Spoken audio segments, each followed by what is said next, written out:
ನೆಹರೂರವರ ನವಭಾರತ ದೂರದೃಷ್ಟಿ ಮತ್ತು ಕೆಲಸ ಮಾಡುವ ರೀತಿಯಲ್ಲಿ ಈಗಾಗಲೇ ನಾವು ಪ್ರೇರಣೆಯಾಗಿ ಯುವ ಕರ್ನಾಟಕ ಭಾರತದ ಒಂದು ಕರ್ನಾಟಕವಾಗಿ ಇವತ್ತು ನಾವು ಕೆಲಸವನ್ನು ನಾವು ಮಾಡ್ತಾ ಇದ್ದೇವೆ.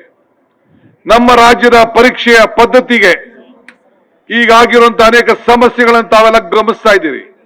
ಅದಕ್ಕೋಸ್ಕರ ವೈಜ್ಞಾನಿಕ ಬದಲಾವಣೆಯನ್ನ ತರಲು ಪರಿಣಿತ ಅಧಿಕಾರಿ ಸಮಿತಿಯನ್ನ ಈಗಾಗಲೇ ನಾನು ರಚಿಸಿದ್ದೇನೆ. ಅವರು ಒಂದು ಪಾರದರ್ಶಕವಾದಂತಹ ಕಾರ್ಯಕ್ರಮವನ್ನ ಈಗಾಗಲೇ ರೂಪಿಸ್ತಾ ಇದ್ದಾರೆ. ಇವತ್ತು ಈ ಸಮಿತಿ 2 ತಿಂಗಳಲ್ಲಿ ವರದಿಯನ್ನ ಈ ದೇಶಕ್ಕೋಸ್ಕರ ಮಾದರಿಯಾಗುವ ಪರೀಕ್ಷಾ ಕ್ರಮವನ್ನ ನೀಡಲು ನಮ್ಮ ಸರ್ಕಾರ ಜಾರಿ ಮಾಡಲಿದೆ. ಆದ್ದರಿಂದ ಈಗ ಹೊಸದಾಗಿ ನಾವು ತಂತ್ರಜ್ಞಾನದಲ್ಲಿ ನಾವು ಇದ್ದೇವೆ. ಎಐ ಅಭಿಯಾನ ಮತ್ತು ಕೋಡಿಂಗ್ ಗುರುಕುಲ ಇದು ನಿಮ್ಮ ಯುಗ, ನಿಮ್ಮ ಯುಗ, ನವಯುಗ. ಈಗಿನ ಯುವ ಜನತೆ ಹೊಸ ರೂಪವನ್ನು ಕೊಡಲು ವಿಶ್ವ ಮಟ್ಟದ ಸ್ಪರ್ಧೆಗೆ ಅನುಕೂಲವಾಗುವಂತೆ ಅನೇಕ ಕಾರ್ಯಕ್ರಮಗಳನ್ನ ಈಗಾಗಲೇ ನಾವು ರೂಪಿಸಿದ್ದೇವೆ. ಬಹುಶಃ ಇದೆಲ್ಲ ನೀವೆಲ್ಲ ಗಮನಿಸಿದ್ದೀರಿ. ಈಗಾಗಲೇ ನಾನು ಅದಕ್ಕೋಸ್ಕರ ರಾಜ್ಯದ ಎಲ್ಲ ಶಾಲೆಗಳಲ್ಲೂ ಕೂಡ ಇವತ್ತು ಪರಿಚಯಿಸಲು ತೀರ್ಮಾನವನ್ನು ನಾವು ಮಾಡಿದ್ದೇವೆ. 6ನೇ ತಾರೀಕಿನಿಂದ ಪ್ರತಿಯೊಂದು ಎಐ ಶಿಕ್ಷಣ ಅಧಿಕಾರಿಗೋಸ್ಕರ ಎಐ ಶಿಕ್ಷಣವನ್ನು ಪರೀಕ್ಷಿಸಲು ಈಗಾಗಲೇ ಕಾರ್ಯಕ್ರಮವನ್ನು ರೂಪಿಸಿದ್ದೇವೆ. ಇದಕ್ಕಾಗಿ ಎಐ ಅಕ್ಷರ ಅಭಿಯಾನ ಮತ್ತು ಕೋಡಿಂಗ್ ಗುರುಕುಲ ಎಂಬ ಮಹತ್ವವಾದಂತಹ ಕಾರ್ಯಕ್ರಮವನ್ನು ಇಂದು ನಾನು ಘೋಷಿಸುತ್ತಿದ್ದೇನೆ. ದೇಶದ ಪ್ರಥಮ ಸರ್ಕಾರಿ ಸ್ವಾಮ್ಯದ ಎಐ ವಿಶ್ವವಿದ್ಯಾಲಯ ಇಡೀ ವಿಶ್ವದವರನ್ನ ಇವತ್ತು ಭಾರತ ಗಮನಿಸ್ತಾ ಇದೆ. ಅದಕ್ಕೋಸ್ಕರ ಕರ್ನಾಟಕ ರಾಜ್ಯದಲ್ಲಿ ಎಐ ವಿಶ್ವವಿದ್ಯಾಲಯವನ್ನ ಬೆಂಗಳೂರಿನಲ್ಲಿ ಸ್ಥಾಪಿಸಲು ಈಗಾಗಲೇ ಘೋಷಣೆಯನ್ನು ಕೂಡ ನಾನು ಮಾಡಿದ್ದೇನೆ. ಕಾರ್ಯಕ್ರಮವನ್ನು ಕೂಡ ನಾನು ರೂಪಿಸ್ತಾ ಇದ್ದೇನೆ. ಶಾಲಾ ಕಾಲೇಜು ಗುಣಮಟ್ಟ ಹೆಚ್ಚಿಸುವುದು ಬಹಳ ಮುಖ್ಯ. ರಾಜ್ಯದ ಶಾಲೆ ಮತ್ತು ಕಾಲೇಜುಗಳ ವಿದ್ಯಾರ್ಥಿಗಳಿಗೆ ಉಚಿತವಾಗಿ ಬಸ್ ಪ್ರಯಾಣ ಅವಕಾಶವನ್ನ ಈಗಾಗಲೇ ನೀಡಲಾಗಿದೆ. 6 ಲಕ್ಷಕ್ಕೂ ಹೆಚ್ಚು ಉಚಿತ ಬಸ್ ಪಾಸ್ಗಳನ್ನ ಈಗಾಗಲೇ ವಿವರಿಸಿದ್ದೇನೆ.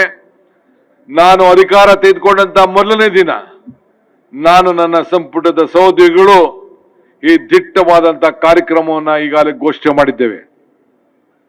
ಭಾರತದಲ್ಲಿ ದೇಶದ ಐಕ್ಯತೆ, ಸಮಗ್ರತೆ ಮತ್ತು ಶಾಂತಿ ಇದನ್ನ ಕಾಪಾಡಲು ಯುವ ಜನರಿಗೆ ಹೊಸ ಆಲೋಚನೆಯನ್ನ ಮತ್ತು ನಾಯಕತ್ವವನ್ನು ಬೆಳೆಸಲು ಅವಶ್ಯಕತೆ ಖಂಡಿತ ಇದೆ.